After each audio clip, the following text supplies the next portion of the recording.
Yay! We're back. We're back. We're live. And I have a new guest here. We're obviously here to talk about Kansas State. However, before we start talking about Kansas State, there's a couple of things I want to say. For those of you that don't know, that might be new here, I'm talking to 25 different representatives from my top 25 college football teams heading into 2025, obviously. And then the way this is going to release is going to be in the order of which I have ranked the team. And so just so you know, that is how that's going to release. Everybody that I'm talking to, nobody knows who's going to release first. This is just kind of a conversation. And then when it releases, you'll know, and then we'll go from with that. However, I will stop talking. I would love for you to just introduce yourself, let us know whatever it is you want us to know. And then we will get started talking all about Kansas State. How long you've been a fan, who are you, and anything else you want to share? Yeah, thanks. My name is Sam Wrestler. I go by K-State Sam. I'm in my early to mid 30s. Been a K-State fan since I could walk. I grew up in Austin. I have a dad that grew up in Kansas. Went to K-State. Adopted me to bleed purple since I was little. I've been to games here in Austin for football, basketball, baseball. I've been to Waco, College Station, Lubbock, Fort Worth, San Antonio when we've played UTSA. So just grew up big K-State fan. Literally outside of anything work related or hobbies, K-State is probably like my number one passion on the planet. Besides my faith, but K-State's my number one passion. And just very passionate about K-State. I have a podcast called Collegiate Jam that I do about K-State and any college teams. What I do when it comes to K-State, take a lot of notes when they're playing. Our friend Mike Hardball Harge, he got to radio announce K-State baseball back in Frisco when they played a couple teams and gave me a shout out and said, this K-State guy, K-State Sam, Wildcat Sam, has been more excited than I've ever met anyone in my life when I told him I was going to radio broadcast this. And he was like, he could tell you anything and everything there is to know about K-State. And I love it. I grew up passionate fan, graduated from K-State in 2015 with a degree in social sciences, huge passionate sports fan, and am happy to be here today to talk to you about the greatest school there is in the state of Kansas. And love that. Hopefully the Chicken Hawks aren't ranked, or you'll have someone else on here that's right behind me in the state of Kansas school rankings. I love that. So let's talk about this 2025 team. What does success look like for you? What are you looking forward to seeing from this team? What are your thoughts? I know this is Avery Johnson's year 2. How is that looking for you? How are you feeling heading into 2025? If you like the content you're getting, don't forget to like this video. Don't forget to leave me a comment. Don't forget to turn on those notification bells and do all the YouTube things. Well, Tanisha, if they gave out rankings for they have the playoff rankings, and then if they had the rankings, the 12-team playoff for the best hair, we'd be the 1 seed if it was the best hair for quarterback. Avery Johnson has the best hair in college football. He's going to be doing those. You're a Steelers fan. The Troy Polamalu hair commercials. Yeah. That's going to be Avery here soon. He'll be driving down his lavender Corvette down Manhattan Avenue, and probably waving his hair and hopefully waving it down the end zone. But no, success for me looks like with Avery Johnson. This is year 2 as a starter, year 3 in the program that he played, going back to his freshman year when he got some reps, had 5 touchdowns in a game at Texas Tech, just demolished the Red Raiders in Lubbock. And I think that was the birth of K-State's future, leading Will Howard, who we had asked Will Howard. We had basically told Will Howard he was going to probably be a backup or walk. And so we suggested he leave. And so that basically gave the keys to Avery, which brings us to year 2. Success for me in 2025 for K-State would be anything less than a Big 12 title. Here's why I say that. K-State for the second straight year is projected to be top 2 in the Big 12. Last year we were favored we had the hardest schedule in the conference, lost games. We beat teams like Colorado, West Virginia, and got shellacked against BYU, lost Iowa State, had the toughest schedule in the Big 12. and couldn't get it done, losing games like at Houston, at home against Arizona State that we gave the game away, ultimately helped Arizona State get to where they were. But to me, this year, K-State has to win the Big 12 as they are favored in most polls to come out of the Big 12. And so even if we make it and we lose to, I don't know, the second, third, or fourth team in the Big 12, I would find that a disappointment going in. I'm usually not what's the word I'm looking for? A fair weather if we get there and lose. If we were to got there and lost to Texas or Oklahoma or Oklahoma State, in the last few years and didn't win it, when K-State is projected to be there and come out of there and we don't with a team this talented, it's pretty disappointing. So to me, would be not getting that Big 12 crown, and call me biased, but again, you're a Longhorn. If Texas was ranked number 1 and it was national, I mean, when you're number 1 going into the season, that means people think you're the best out of everyone. Right. If you're the best out of everyone and you don't win it, then what's the point of even having a number? What are you doing? Okay. So what do you think the strength is of this Kansas State team as we head into 2025? That is a great question. So the strength of the K-State football team going into 2025 is our defense, specifically and particularly in the trenches. We have about 8 out of the 11 guys, not all starters, but 8 of the 11 guys starting this year played important roles last year for K-State. And I had to write them down just to get back into the routine. But on the defensive line, names such as Damian Ilalo, Cody Stufflebean, Desmond Purnell, Colby McAllister, Chidi Obazire, those guys are going to be huge playmakers for K-State. And we got 2 All-Americans that I think were second-team All-Americans in I call him the salad guy. Austin Romaine, number 45 linebacker for us, is a preseason All-American. And then VJ Payne is a returning veteran. I believe he's a senior safety number. I think he maybe changed his number, but he was 19 last year. So he might be 7 this year, if I remember correctly, if he did change it. But those 2 guys are going to be the strength of the K-State defense. One thing, I'm sure you know this, Texas has had success over us the last 10 years leading up to them leaving the SEC. But before that, I actually saw today on Twitter/X that Mac Brown's tenure there, Texas went 3-7 against us. So you probably are aware that we've had it was a hard matchup for us. Yeah. And so the thing with K-State, that if you're a college football fan watching this or tuning in, and you're like, oh, who the heck is Austin Romaine or VJ Payne or any of those guys I just said? If you're K-State, you're not you're not supposed to know who those guys are. That's K-State's MO. It's the Bill Snyder thing that he planted there at K-State. It's all about we're gonna have success. You're not gonna know who that guy is, but by halftime, you're gonna know who number 45 is because he's gonna be living in the backfield, and you're gonna be like, how do we stop that guy? So K-State's loving this. We're going to bring in and put everywhere where we think you can be successful. And I think that's the strength of our team is we may not have the biggest name guy that people might know is the Ohio State transfer on the defense. I had to write it down for a second. Where did I write it? I love when people bring their notes. Oh, absolutely. I mean, usually I feel like I don't need them. But for a show that just is in case big named, I mean, we're trying to get you here in the ESPYs in 10 years. So Gabe Powers, Ohio State transfer. He's 6'3", 237, and he's probably the biggest name player that people would know because he played for Ohio State.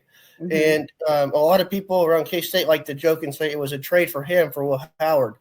But Will Howard preached him and said, you should go to this school. They'll put you where you need to be and help you be successful. And so the defense is the number 1 successful.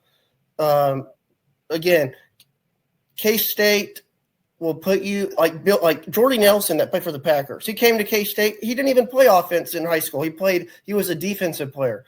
Bill Snyder said, come play for me. I'll put you at wide receiver. So it's all about where they think you're going to be successful. I like to think we built Will Howard up. He won a championship with us, played against Alabama, went to a team with a lot of talent, and finally beat Texas and got that kryptonite off of his back. So But I did Gosh. see there was a question on here Yeah, that I I was did going to not ask. answer. Well, I was going Number to ask, one, what do you think the strengths are? the Sorry, the strengths. Yeah, weaknesses. The weaknesses. the Sorry, you said the weaknesses. strengths are the defense. What do you think the weaknesses would be So for this team? the weaknesses would probably be our quarterback depth chart. Not saying we don't have talented QBs. We lost our backup last year, and Taquan Roberson to the portal. And when you have Avery, I feel like you're set in stone. You're rolling. But if Avery were to go down, Yeah. we have two guys, true freshmen, whose third string, I believe that is Burks. Blake Barnett. He's a redshirt freshman. And then the second string is Jacob Knuth, who I believe only had 18 yards passing last year because he was our third string guy last year. And now he's second string because the number 2 guy left. So if I had to say, it's all about trying to fill those holes. Our leading wide receiver, number 1, Jace Brown, had about 50 yards last year, was maybe the most underrated wide receiver in the country, and didn't get a lot of love based on our offense being heavy tight end, which was another strength I forgot to mention. I'll mention in a second, but heavy tight ends and Jace Brown are our go-to guys, and we lost a lot of our receiving core. And so now we have guys stepping in that may have had 6 receptions at max last year because they're talented, but they weren't on very good, like a Purdue team or I think New Mexico. And so we have guys coming in that we got a guy on the I wrote down his name. He's 6'5". I can't think of his name, but he's 6'5", and he's a big target for Avery Johnson downfield. So if we can, our lack of inexperience in the quarterback depth chart, quarterback room, and then these incoming guys besides Jace Brown, the wide receiver chart is kind of low. We lost DJ Giddens to the draft to the Colts, but we also I feel like he played better last year than he was probably expected. And I hate to rub salt, but against Colorado was probably his best game last year. No, he did. He played very well. He broke Shiloh's ankles, I think, at one point. Maybe twice. Maybe twice. Yeah, I think I think he broke both of them. But, he was great. But Dylan Edwards, the Colorado transfer, grew up with Avery Johnson. They've known each other since they were probably 10 years old, played Pop Warner, middle school, high school, and they're just best friends. And so having 2 best friends in the backfield is something to keep your eye on if you're following college football this year. Watch the relationship between Avery and Dylan. Now, I did want to add the tight end thing. Sorry to cut you off. I did want to add the tight end thing. So another strength besides our defense on the offensive side is probably, and again, I'm biased, I would argue with anyone, K-State has the best tight end room in the country this year, with 4 or 5 different tight ends having 3 or 4 catches a game. Not to mention, we had the number 1, according to 24/7 Sports, we had the number 1 tight end in the country who was looked at by, I think, Oregon, Texas A&M, Texas, and maybe Georgia, and he chose K-State. He's from Goodland, Kansas. He's Lincoln Curry, 6'5", 223. And so I don't know if he'll play a lot this year, but great pickup.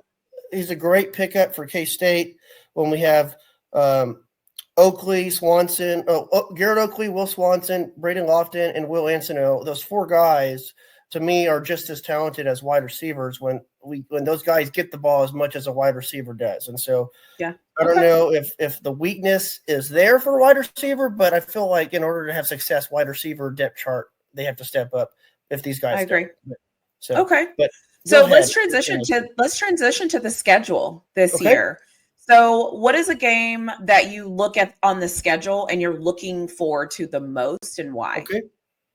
So I had to wear a shirt. So again, I mentioned earlier, I'm a teacher, and I go back to school as a teacher in about a month, right when August starts. School starts for students mid-August. Told you K-State's my life. It is driving me insane not being able to do this. And I've had friends tell me, you got to make it happen. I'm like, I just can't. So my parents are going to Dublin, Ireland, if you haven't had the Iowa State person on already and heard this, but week 0, the premier matchup this year is Farmageddon. Iowa State, K-State, maybe the most underrated rivalry in all of college sports. You have 2 quarterbacks who are still underclassmen. Oh, I think Avery now is a junior, I think. But you have Rocco Beck, who lost a bunch of wide receivers in Higgins and Knowles, but you have him in the backfield. You have 2 running backs in Hanson and Sama, Sama destroyed us in Snowmageddon 2 years ago in Manhattan with, I think, their longest drive in that game was three plays, and he had about 5 touchdowns that were about 80 yards or longer, and I'm not exaggerating.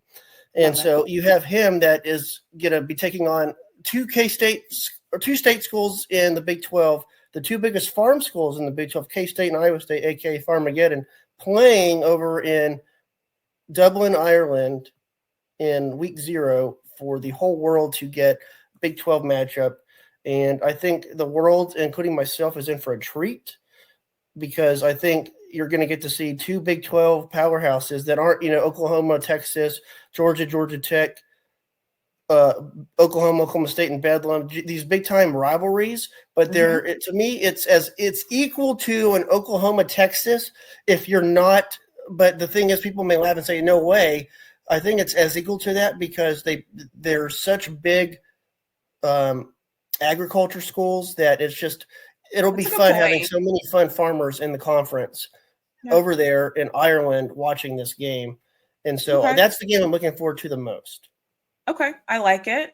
What game feels like a trap game on the schedule that could potentially ruin, playoff hopes or conference game hopes?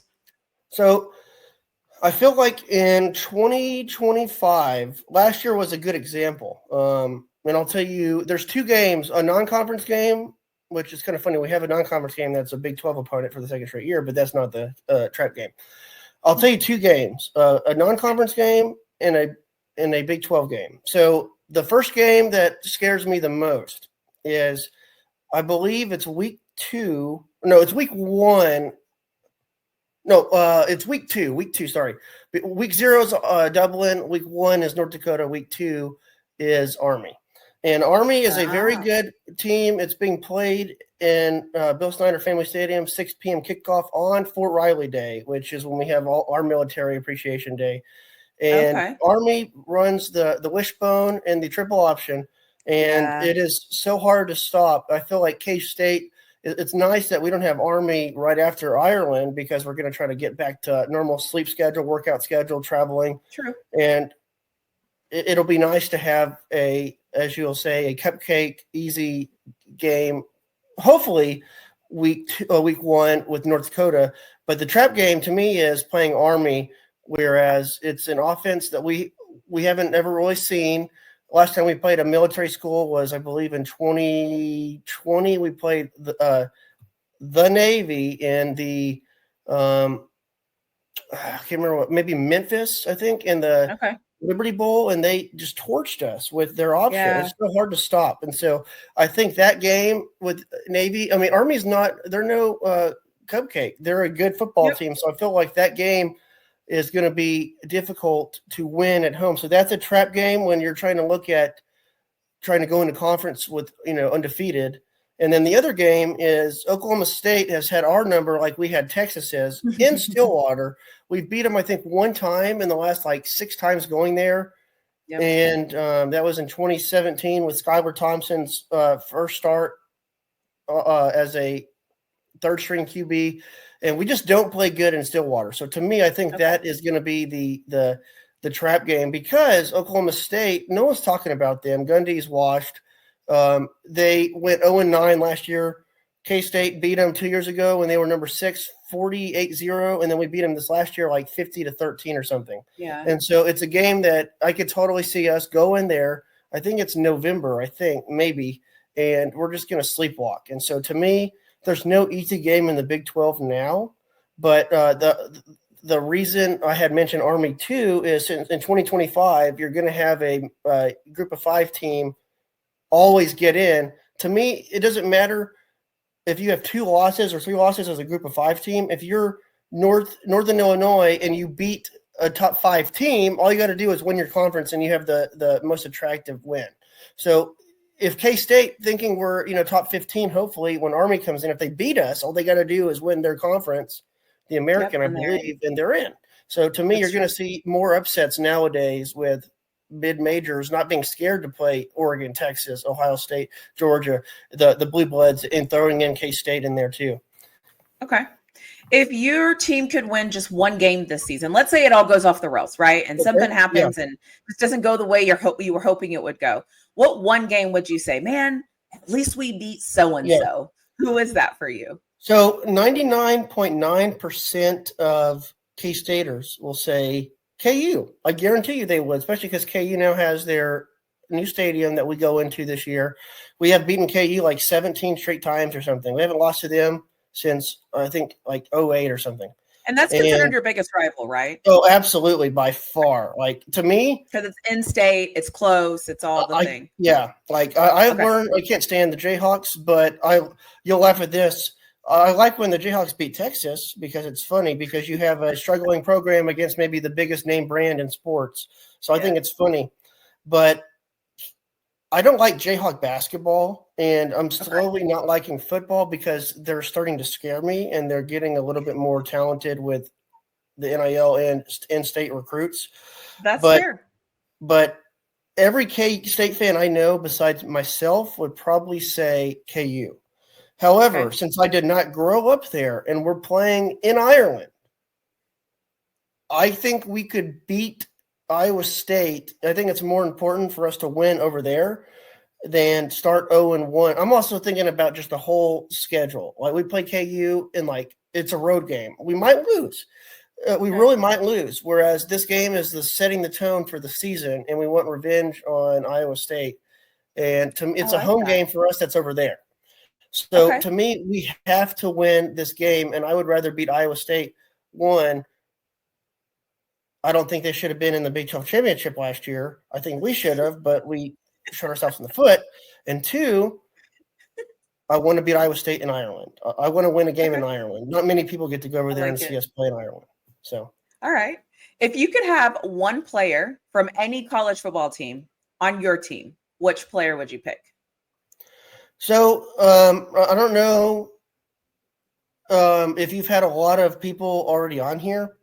I had to ask one of my buddies from Kansas who's like flaming K-State as I am, and we had a good talk about this. And we both said Jeremiah Smith, one, because he's probably the most talented player in football, and outside of Jace Brown, we don't have really anyone. However, whenever K-State quarterbacks are good, K-State quarterbacks apparently are really good at throwing the ball to Ohio State wide receivers. So I feel like it would be a good pickup for us.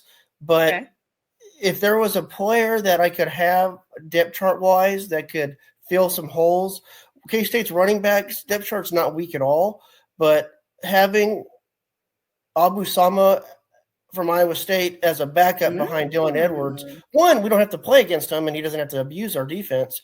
And two, he's a good backup for playing us, or good for playing behind Edwards. So I need to say something because and I'm going to say it now because you're the first person that's done it. When I created this, I wanted to see if anybody was going to take somebody off of somebody else's team so that they don't have to play them. Yeah. And you're the first person that's like, listen, if I take him away from them, then we don't have to deal with him. Yeah. And so anyway, so I just wanted to say it and call it out because I'm about a little bit less than halfway through this. And I've been waiting for somebody to say, I am taking so-and-so because I don't want them to have him. Yeah. And I'm glad you said that because the Jeremiah Smith thing, like my buddy's like, oh, he's great. I'm like, yeah, he is. But the thing is, when we have, to me, there's no comparison. Jeremiah Smith, Lincoln Cure, the number one ranked tight end. If they can catch the football, we just had a tight end get drafted a year ago that played for the Commanders and Ben Sinnott. And so to me, if you're good at getting open and you're quick, tight ends are just guys that block and still catch the ball for touchdowns. So to me, we would just, if we get Jeremiah Smith, we're taking the ball out of someone else's hands that is really good for us. That could be a Garrett Oakley, a Swanson, a Jace Brown, even Edwards in the flats. So to me, have someone that can come in as a backup. You'd rather have two Steph Currys one comes out for water, the other one comes in and can still shoot the basketball and be productive instead of take one out and only use that guy when he's available and not tired. So to me, I like it. Thank you. I like it. I like it a lot. So what else should we know about Kansas State heading into 2025? Is there like any, I don't know, like what is there we should know about your team that maybe you all are thinking about as fans as you head into the season? What are you just like really excited about? What are you what keeps you up at night when you think about Kansas State that you're like, I think we can do this, but like, what are those things that kind of keep you thinking? So for me, and if I had to answer for myself and also K-State Nation, I'll answer as K-State Nation as a whole because I feel like I'm in the same boat as most K-Staters. I think the thing I'm looking forward to that the country and the nation needs to look at this year for college football when it comes to Kansas State is how Avery Johnson is with the football. He's the leader. He's in charge of the offense. He has the keys. So K-State, in my opinion, has a chance. And again, all you got to do is win the Big 12. We're favored to win the Big 12. People think we'll win the Big 12 in the media. So just say we take care of business, win the Big 12. We're in the playoff. Yeah. K-State has a team that can go deep and make a run in this playoff. I mean, again, we haven't beaten Texas in a long time. Texas has gotten better. Texas is good. Ohio State's good. Georgia's good. But I think K-State again is near that level of playing wise, but we just don't play that football. We play smart, methodical, move the ball, eat the clock, throw the ball around, take the ball away with guys that you've never heard of. And so to me, we're like Iowa State was last year. We're like clones of Iowa State, but we get more guys that I feel like are talented more on the defensive side of the ball that you've never heard of. So to me, K-State this year that y'all may not know about is if we can move the ball and we can protect the ball, we could be as successful as anyone in the top five. And but we can also have our Novembers where we struggle. Like last year, we led by 9 at Houston, 8 minutes left, lost the game. We were down 24-0 at halftime to, I think, Arizona State, lost 24-21, something like that. And so it's one of those things. We turn the ball over, we shoot ourselves in the foot. We were getting abused by Rutgers in the bowl game by like 20 and came back and won. So it's all about, can K-State play consistently good football? And if we can, Avery Johnson has to protect the ball, use his legs, use the tight ends. The defense has to step up, and we can't get beat by the poison of an upset. And I think we have all that happen for us. K-State is a force to be reckoned with in the country. I love that. Well, thank you so much for like being willing to talk to me. Obviously, you know my teams, and that's because you did your research to know those things. So I appreciate you being here, talking to me about this. And again, I love putting these things together and talking to fans. I feel like fans are the forgotten about man or woman when it comes to sports, but we're the ones that pay to see the games, and we're the ones that like keep these programs going, keep them in the news and all of these things. So I just appreciate you being willing to chat with me about this. And everybody I talk to won't be a necessarily like fan, but we are still a fan of our team. Like that is our team. That's our baby. Yeah. And whether we report on them, whether we are sidelined with them, like whatever it is, like they're our teams. And so I just appreciate you chatting with me. And then I usually like to end on my guest. I will be honest and say this series, a lot of people have been asking me questions before I could end. So I don't know if you have anything you want to know, but if not, we will end it with whatever you say last. So I guess I have a couple, just fun little questions because I know you like the Steelers. So yeah, I think there's 4 quarterbacks on a depth chart as of right now until half of your depth chart is K-State, which I feel like is not enough. You still, it's only 2. It's only 2. It's not 2. It's only 2. So I feel like what are your thoughts? I know obviously you're probably going to start Wilson, assuming Aaron Rodgers. Either not Wilson, Aaron Rodgers, or assuming that he doesn't get beaten out by the K-State guys, which is some tough competition. Yeah. So I will be honest with you and say, though, obviously Aaron Rodgers will start. The closer I get to the season, the closer we get to training camp, I think I'm starting to like the Will Howard pickup better and better. Now, haven't seen a snap, haven't seen a training camp, haven't seen a preseason game. However, if he can get in there and figure it out, I like him on this team. And then we have Mason Rudolph, obviously, from Oklahoma State. So, like, I like it. I like Aaron Rodgers, Mason Rudolph, Will Howard. As of today. Now, obviously, we need to see some things and see how he evolves with the speed of the game. But I like a winner. I like a guy that's used to being around talent. I like a guy that's used to not having to be the guy because his other guys are the guys. And I like that about him. And I like a story where you go from a place that's like a smaller school at Kansas State. You grind it out, you do your thing, you leave, and then you go win a national championship. I like the story. And so I like him being with the Steelers. Let's see what he does. I don't mind him being the third string quarterback at all as of today. Now, obviously, training camp, preseason, like, let's kind of see it. But I like it. I like that he's on our team, and I'm getting better. I'm accepting it more and more as the season gets closer. So that's one of them. But, we have another one on your team that's from K-State, right? Who's the other one? Skylar Thompson. Oh, you know what's funny? We did get Skylar Thompson. What's funny is Skylar was our quarterback for 4 years, and then Will replaced him. Will was the backup behind Skylar for 4 years or for 3 years. I totally forgot that we had him. Yeah. You don't have enough of our quarterbacks. We need more. Yeah. Listen, I would think we would find a way to get Giddings, but it didn't happen. So, I'm looking forward to it. Yeah. Awesome. Well, the last question is, what do you think are the chances? Because last year Texas, which I think they're trying to fix it, where if you're not, Texas wasn't a conference champion, but they felt like they should have been higher than Arizona State. I agree. But my question was, competition. Texas had won. Again this year, and again we could talk about this all day but we're wrapping this up. To me, Texas this year has one of the easiest schedules in the country. Again, besides Ohio State. Besides that, and I read yesterday where I think it's the easiest SEC schedule for second straight year that you could ask for. So because it's the same schedule, it's just a flip. Yeah. What are the chances that K-State and Texas play each other? And I think if we play each other, I'd like our chances for a half. Somebody said something the other day. They were like, if you just squint, he kind of looks like Lamar Jackson. And I'm like, okay, if I squint, he does look like Lamar Jackson. So similar.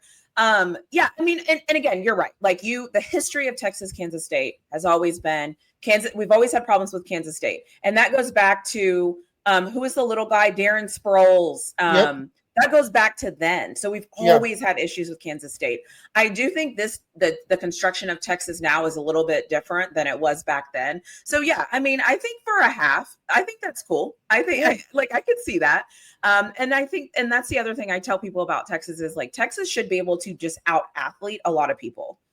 And I think that would potentially happen with Kansas State. However, the thing that gives Texas fits about Kansas State is you all have always had a solid offensive line. You've always just been solid. You don't beat yourselves. And you always have a running back that's dynamic. And you still kind of have that with Dylan Edwards. So, do I think Texas could beat Kansas State? Yes. But do I see why we always have issues with them? Also, yes. So, but yeah, I agree with you. I think for a half, maybe it would get pretty interesting. You're spotty. Those were my questions. And we just struggled with them in baseball. So awesome. We just played Texas in baseball. Yeah, awesome. Well, I appreciate you. Thank you so much. And I'm sure we'll find a way to talk soon or something. Thank you.